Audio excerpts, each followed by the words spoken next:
네, 그래서 박스권 돌파 매매 알려드리도록 하겠습니다. 일단 제가 저번에 말씀을 드렸던 박스권 매매의 기초를 보시면요. 그러니까 박스권 매매는 굉장히 쉽다라고 여러분들한테 말씀을 드렸어요. 그래서 예를 들어서 주가가 이런 식으로 흘러가고 있다라고 보겠습니다. 그럼 박스권 매매는 어떻게 하는 거였냐면 박스 하단에서 매수하고 박스 상단에서 매도를 하는 기법이었습니다. 그래서 이 정도의 수익을 실현하는 방법이라고 말씀을 드렸는데 그러니까 오늘 제가 말씀드린 박스권 돌파 매매는 완전히 반대의 상황입니다. 그래서 어떻게 보시면 되냐면요. 그러니까 예를 들어서 주가가 이렇게 형성을 했다고 할게요. 그리고 한 여기 기간이 뭐 예를 들어서 6개월 정도 걸렸다고 보겠습니다. 그런데 이렇게 박스를 돌파를 하면서 마감을 했어요. 장 마감할 때 보니까 종가가 박스를 돌파를 하면서 마감을 한 겁니다. 그래서 박스 돌파 매매는 어떻게 보시는 거냐면 박스 상단에서 매수가 들어가는 거예요. 그래서 여러분들이 이 차이점을 보시면 완전히 반대인 거라는 거를 보실 수가 있는데 그냥 박스권 매매는 박스 상단에서 매도를 하잖아요. 근데 박스권 돌파 매매는 박스 상단에서 매수를 하게 됩니다. 그래서 이거 완전히 지금 반대로 상황이 되는데 그래서 왜 이거를 박스 상단에서 매수를 하게 되냐면 박스 상단을 돌파를 했을 경우에 큰 상승이 나올 가능성이 있습니다. 그래서 최근에 크게 급등을 했었던 뭐 버킷스튜디오, 오징어 게임 관련주죠. 그리고 홈센터홀딩스나 부강산업 모두 이 박스를 돌파하는 상황이었기 때문에 제가 오늘 여러분들한테 이제 바로 이렇게 적용을 해가지고 말씀드려보도록 할 거고요. 그래서 이 상황에 대해서 좀 설명을 드리자면요.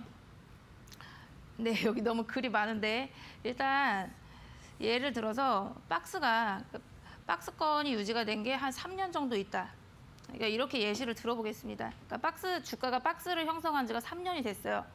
그런데 어느 날 이제 종가를 확인을 해보니까 이제 호재가 뜨면서 박스를 돌파를 해주면서 마감을 했습니다. 그래서 여기서 장대 양봉이 나왔어요.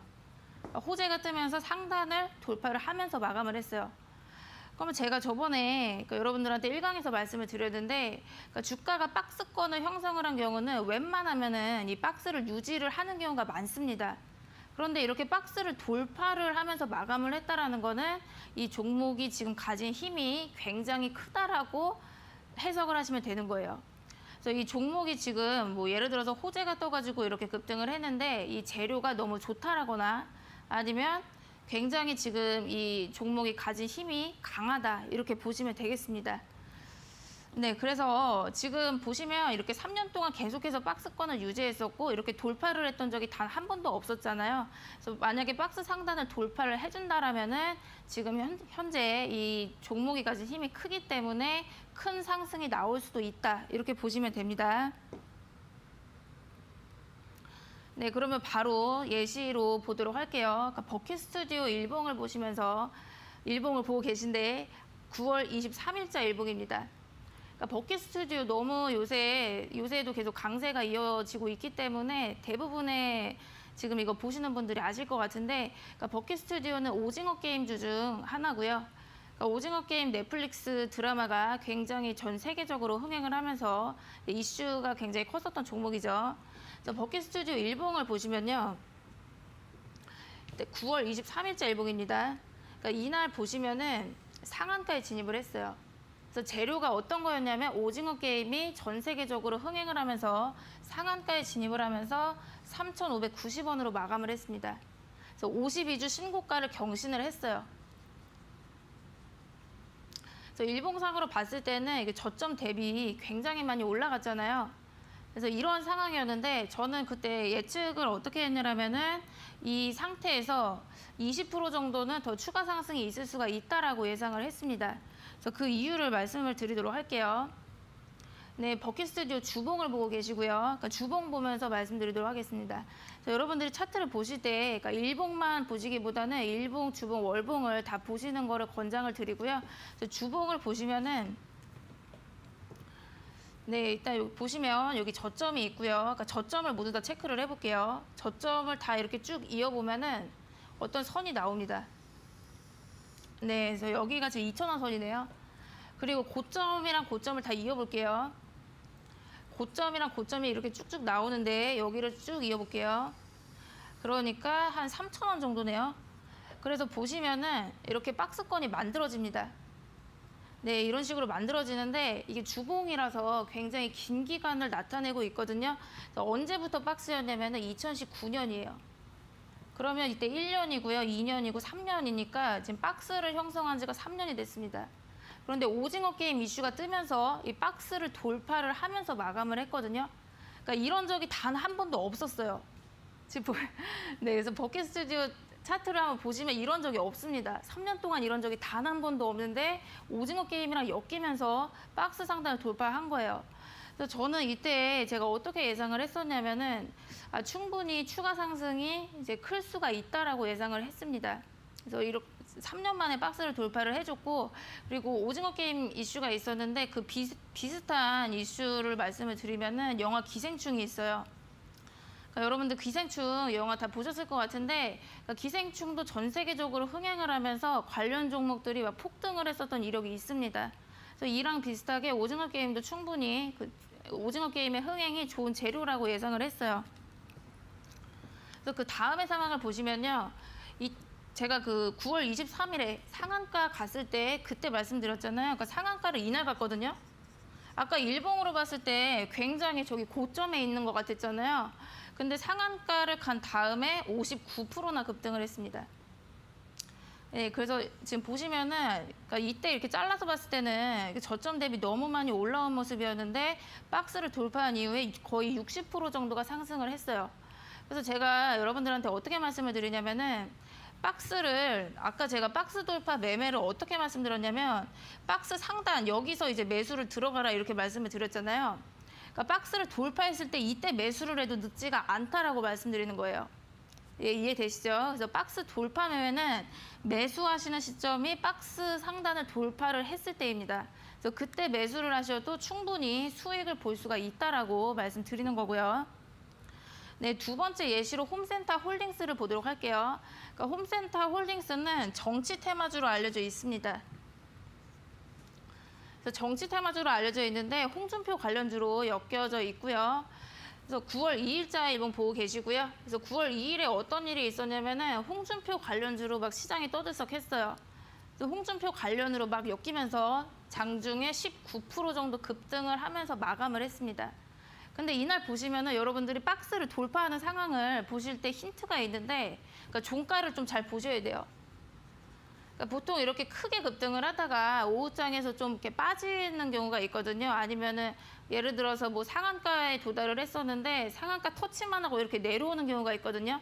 그러니까 그런 경우는 좀 힘이 부족하다라고 말씀드릴 수가 있는데, 그러니까 이날 보시면 아까 버킷 스튜디오도 마찬가지로 종가가 딱 상한가로 마감해줬고, 이 홈센터 홀딩스도 마찬가지로 종가가 딱 이렇게 장대 양봉으로 마감을 해줬습니다. 그래서 꼬리 하나 없이 이렇게 마감을 해줬고요. 그러니까 저는 이 상황을 봤을 때 이때도 제가 좀 예측을 해봤었는데, 여기 이 가격대에서 20% 정도는 추가 상승이 있다라고 예측을 했어요. 그 이유를 보도록 할게요. 월봉을 보시도록 할게요. 그러니까 월봉입니다. 그러니까 여러분들이 차트를 많이 보시다 보면은 이제 박스권이 어딘지 그냥 한눈에 보이게 됩니다. 여기 보시면은 여기 이렇게 박스가 있잖아요. 네, 여기 이 부분이 지금 박스권이죠. 네, 딱 보이시죠 이제. 박스 상단이 1,500원이에요. 그리고 박스 하단이 900원 정도로 보이네요. 근데 여러분들 이게 지금 월봉이기 때문에 여기 기간이 엄청 길어요. 그러니까 여기가 어떠냐면요, 3년입니다. 네, 그래서 박스가 3년 동안 형성이 됐다가 지금 보시면 이렇게 장대 양봉이 나왔잖아요. 그러니까 지금 보시면 이런 적이 단 한 번도 없습니다. 네, 이렇게 마감을 한 적이 없거든요. 그런데 이때 정치 테마주 홍준표로 엮이면서 이 상황으로 마감을 했었어요. 그래서 저는 당연히 이 종목은 추가 상승이 있다라고 봤습니다. 그리고 그 이후의 상황을 보도록 할게요. 네, 그 이후 상황 보시면은 아까 9월 2일이 이날입니다. 장대 양봉으로 마감한 날이에요. 근데 그 이후에 보시면은 48%의 상승이 있습니다. 그래서 그 다음에 보시면요, 3거래일 뒤에 이날 또 상한가에 한번 진입을 했어요. 그리고 또 추가 상승이 나오면서 48% 정도 급등이 있었습니다. 그래서 여러분들 박스 돌파한 이후에 그 종목을 보셔도 늦지 않다. 충분히 수익을 실현할 수가 있다. 이렇게 말씀드리도록 할게요. 네, 그리고 또 예시 이제 보강산업 보도록 하겠습니다. 그러니까 보강산업도 마찬가지로요. 홍준표 관련주 중 하나입니다. 그래서 요 보시면 9월 7일자 일봉 보여드리고 있는데, 그러니까 요 종목도 보시면요, 9월 7일에 이렇게 상한가로 마감을 했어요. 네, 종가까지 딱 상한가 1,300원으로 마감을 했었는데, 그러니까 이 종목도 보시면 그 상한가 가기 전의 상황을 보니까 그러니까 주가가 거의 한 7,000원대예요. 네, 이런 식으로 거의 막 횡보하고 또 거래량도 거의 없죠. 근데 이날 거래량이 빵 터지면서 상한가로 마감을 했습니다. 제가 또 이제 예측을 해봤는데, 예측을 했을 때 2차 목표가 12,500원까지는 갈 수가 있지 않을까, 이런 식으로 예상을 했었고요. 그 다음 월봉을 보면서 보도록 할게요. 그러니까 월봉 보시면은 네, 여기도 이제 딱 보이죠. 그러니까 박스권이 굉장히 길었다라는 거 보실 수가 있습니다. 그래서 여기 보시면 이렇게 박스가 형성이 되어 있죠. 네, 이런 식으로 박스가 형성이 되는데, 그러니까 월봉이기 때문에 굉장히 기간이 깁니다. 그래서 요 보강산업도 보시면은 한 3년 정도 박스예요.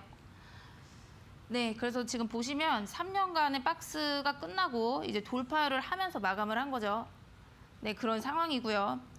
그 다음 상황 보시면 제가 9월 7일에 이날 이제 상한가 갔다고 말씀을 드렸었죠. 그래서 그 다음 상황 보시면 박스를 돌파한 이후에 27% 정도 상승이 나오고 있습니다.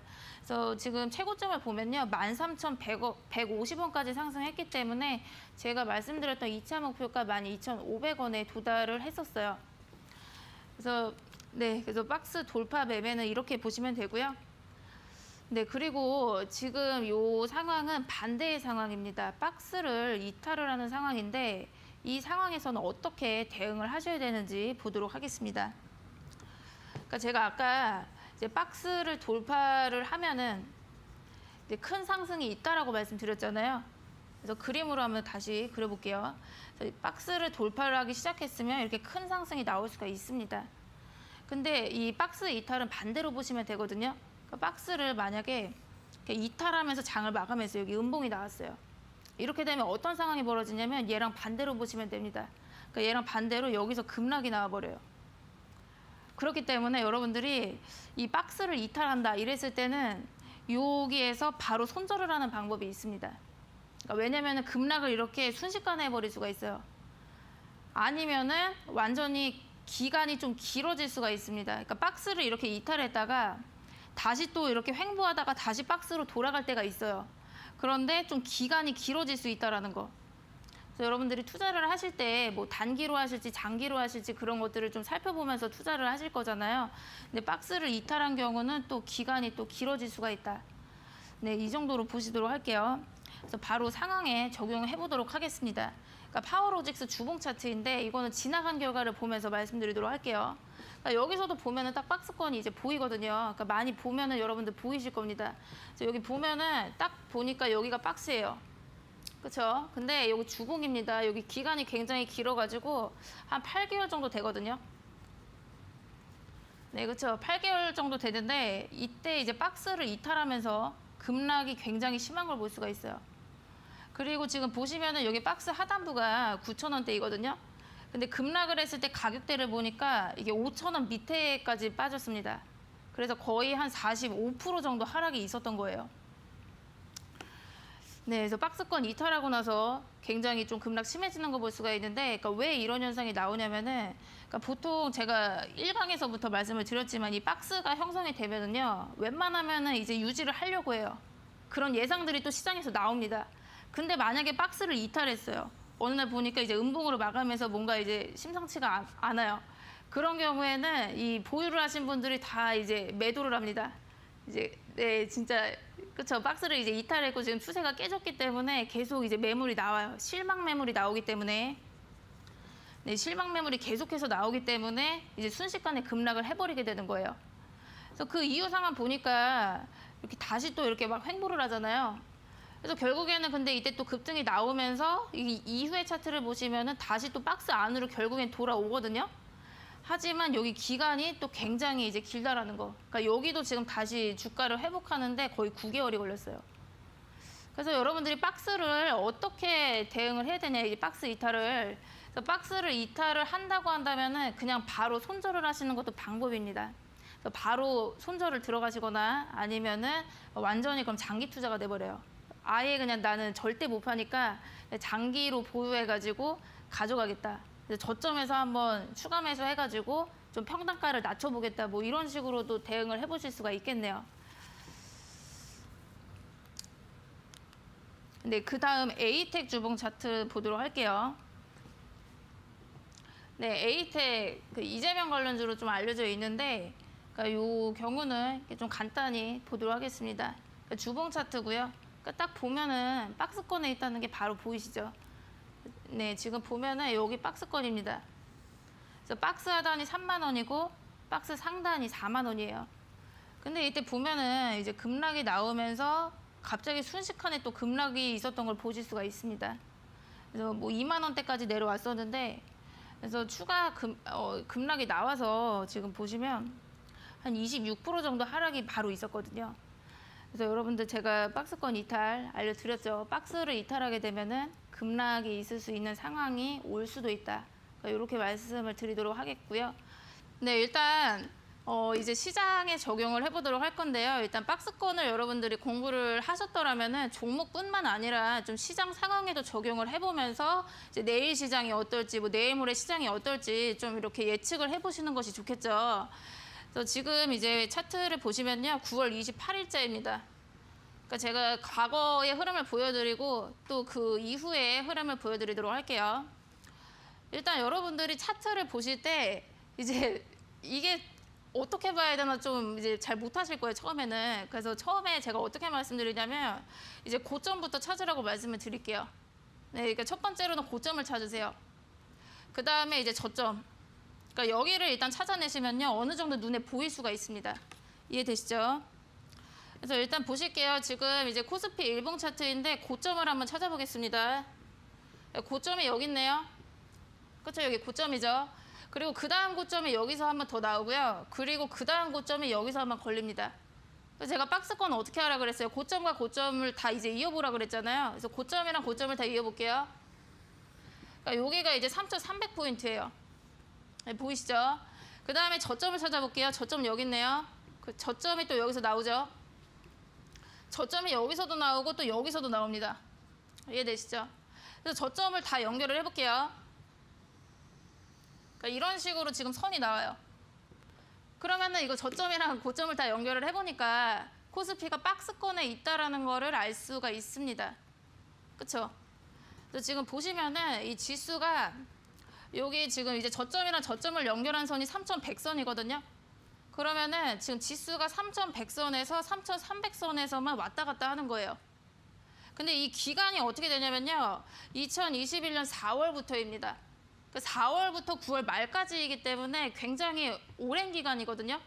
거의 6개월 정도 코스피가 박스권에 있었다라고 보시면 돼요. 그래서 박스권은 딱 그 갇혀있기 때문에 좀 지루한 장세라고 보일 수가 있다, 이렇게 말씀을 드렸죠. 그래서 좀 지루한 장세다, 이렇게 해석을 하시면 됩니다. 그래서 여러분들이 이제 차트 보실 때 좀 어려우시다 하면은 고점을 찾고 그다음에 저점을 찾으면은 어느 정도 이제 눈에 보일 수가 있다, 이렇게 말씀드리도록 하겠고요. 그리고 이제 여러분들이 좀 궁금해하실 것 같은 게 이 점이거든요. 이때는 이제 3,049포인트까지 좀 빠지는 부분이 있었는데 여기가 저점 아닌가요? 이러실 수가 있는데, 일단 여러분들 이제 실전으로 들어오시면 딱 이렇게 박스 안에 정확히 갇혀가지고 이렇게 주가가 움직이지는 않아요. 지금 보시면 이렇게 바로 그 다음날 바로 회복을 해준 부분이 있고, 또 왜 제가 3,100선을 이제 그 박스 하단이라고 봤냐면은 일단 여기서 3,100선에서 잡아줬고 여기도 3,100선에서 잡아줬거든요. 근데 그 다음 여기서 한 번 더 3,100선에서 저점 만들어줬기 때문에 이 지수대가 좀 믿을만 하다라고 본 겁니다. 그래서 여러분들이 박스를 만드실 때는 좀 융통성 발휘하셔가지고 이렇게 좀 박스를 만들어 주시면 되고요. 그래서 제가 왜 이거를 말씀드리냐면 이제 예측을 해보려고 해요. 그러니까 여러분들이 이걸 배우는 이유가 내일이 어떨지, 내일 시장이 어떨지 예측을 하려고 보는 거기 때문에 이제 이 마지막 일본 기준으로 좀 예측을 해보겠습니다. 네, 지금 보시면요, 이날 좀 이렇게 좋지 않죠. 마지막 이제 9월 28일자 일봉인데, 그러니까 이날 마이너스 1.14% 하락을 했습니다. 근데 이제 제가 말씀드렸잖아요. 여기 3,100선이 박스 하단이에요. 근데 이날 이제 마감을 한 거 보니까 종가가 3,097포인트로 마감을 했다. 좀 이제 불안한 걸 느끼셔야 됩니다. 왜 불안한 걸 느끼셔야 되냐면은 제가 이제 계속 그 강의에서 말씀드렸어요. 박스권을 만약에 이탈했다. 여기 음봉이 나왔다. 이럴 경우는 급락이 굉장히 심해질 수 있다고 말씀드렸죠. 근데 바로 이날 약간 이탈했어요. 그러니까 아직 완전 이탈한 것은 아닌데 3,097포인트로 마감을 했잖아요. 그럼 이제 어떻게 대응을 하셔야 되냐면 내일 시장이 조금 안 좋을 수가 있겠다. 그리고 이제 만약에 이제 이탈이 더 심해진다라면 급락을 할 수도 있기 때문에 여기에 대한 대응은 나는 하고 있어야겠다. 이렇게 생각하시면 됩니다. 그래서 박스를 이탈한다고 해서 시장이 완전 망가지는 건 아니에요. 증시가 내일 완전 망가질 것이다. 이렇게 보는 게 아니라 좀 보수적으로 대응할 필요가 있다. 이렇게 보겠습니다. 네. 그래서 그 다음 날 보시면요. 아까 제가 말씀드린 9월 28일이 딱 이날이에요. 근데 이 다음에 보시면은 박스를 이탈하면서 이제 완전히 이제 깨진 걸 보실 수가 있죠. 그래서 최저점을 보시면은 2,900대까지 내려왔습니다. 그래서 코스피 3,000포인트가 다 깨졌고요. 이때 박스권을 이탈하면서 그리고 2,900까지 내려온 걸 보실 수가 있어요. 그래서 제가 이제 말씀을 드리고 싶은 거는 이 하락 장세를 예측을 한 거랑 예측을 하지 못하고 그냥 뭐 내 보유 종목만 보는 거랑은 좀 차이가 날 수가 있다. 이렇게 말씀드리겠습니다. 그 다음 보도록 할게요. 코스닥 일봉 차트입니다. 네, 이날도 마찬가지로 9월 28일자고요. 여기도 이제 고점이랑 저점을 찾아보도록 할게요. 네, 고점이 여기서 나오네요. 그리고 여기서도 있었네요. 그렇죠? 요 선에서도 이렇게 고점인데 고점이랑 고점을 쭉 이어보니까 1060입니다. 보이시죠? 그리고 이제 저점을 한번 볼게요. 저점이 여기서 한번 이제 꼬리 달고 쭉 올라와 주죠. 그 다음에 저점이 여기 있고 저점이 또 여기서 나와. 그러면은 요 선을 딱 이제 이어보니까 1025포인트 요 정도에서 선이 나옵니다. 그러면 아까 제가 계속 이제 말씀드리는 이런 부분이에요. 그러니까 이 부분을 왜 무시를 하시나요? 이러실 수가 있는데 얘는 다시 이제 하락을 했다가 다시 올라와 주긴 했어요. 그리고 뿐만 아니라 아까 제가 말씀드렸죠. 그러니까 여기서 1025에서 저점 잡아줬고 저점 나왔죠. 그 다음에 여기서 또 저점이 한번 나왔어요. 1025포인트에서. 그렇기 때문에 요 지수 요 선을 좀 보실 필요가 있다. 이렇게 말씀드리도록 하겠습니다. 그리고 이제 보시면요. 마지막 일봉 여기가 또 심상치가 않은데 이날 1025포인트를 완전히 이탈하거든요. 그렇죠. 그리고 지금 보시면은 이렇게 장기선까지 완전 이탈을 하면서 마감을 하게 돼요. 그래서 코스닥이 마이너스 2.16% 하락을 하면서 마감을 합니다. 그러면은 그 다음 날을 우리가 예측을 해볼 때 내일 진짜 큰일 날 수도 있겠다 이런 생각이 드시죠. 왜냐면은 박스 하단을 완전 이탈했잖아요. 박스 하단을 이탈하면은 이제 급락이 다가올 수가 있다 이렇게 말씀드렸는데, 네, 그러면은 이제 대응을 어떻게 해야 되냐 이렇게 볼 수가 있는데, 일단 뭐 증시가 완전히 망가진다 이렇게 보기는 힘들어요. 그렇게 보시는 게 아니라 좀 보수적 대응이 필요하다라고 말씀드릴게요. 그래서 일단 보유 종목 있죠. 본인이 가지고 있는 보유 종목을 좀 이렇게 줄일 필요는 있습니다. 왜냐면은 이때 이제 차트가 말을 해줬잖아요. 신호를 줬잖아요. 이제 박스권을 완전 이탈할 수도 있는 상황 올 수가 있기 때문에 이제 보유 종목을 좀 줄이는 식으로 이제 대응을 해보셔야 되시고, 그래서 뭐 예를 들어서 지수보다 또 강한 종목들도 있잖아요. 모멘텀이나 재료가 확실한 종목을 꼭 매도를 할 필요는 없습니다. 근데 원래도 이제 좀 종목이 힘이 없거나 지수 따라서 같이 하락을 할 것 같은 그런 종목들은 좀 이제 정리를 해줄 필요도 있을 것 같고요. 그리고 이제 매매를 좀 줄이는 방법이 있어요. 그래서 원래 뭐 종가에 매매를 자주 했는데, 그러니까 이렇게 마감을 해버리는 이런 경우에는 좀 매매를 하면은 그 다음 날에 또 지수 따라서 하락을 할 수가 있기 때문에, 그러니까 이런 시점에서는 좀 보수적으로 대응할 필요가 있다. 이 정도로 말씀을 드리겠습니다. 그리고 그 다음 상황 보시면요. 10월 12일입니다. 이제 거의 한 3주 정도 지난 시점인데, 아까 제가 말씀드렸던 날짜가 이 날이에요. 박스 이탈했을 때. 근데 그 다음 상황을 보시면요. 코스닥 1000포인트가 다 깨집니다. 그래서 922포인트까지 내려가게 돼요. 네, 그래서 그러니까 제가 이제 말씀드리는 거는 이제 뭐 증시가 망가지진 않아요. 박스 이탈해서 증시가 없어진다 이런 게 아니라 내일 좀 위험할 수 있다. 요거는 인지를 하고 대응을 하시는 거랑 인지를 안 하고 대응하시는 거랑은 좀 차이가 있다. 이렇게 보겠습니다.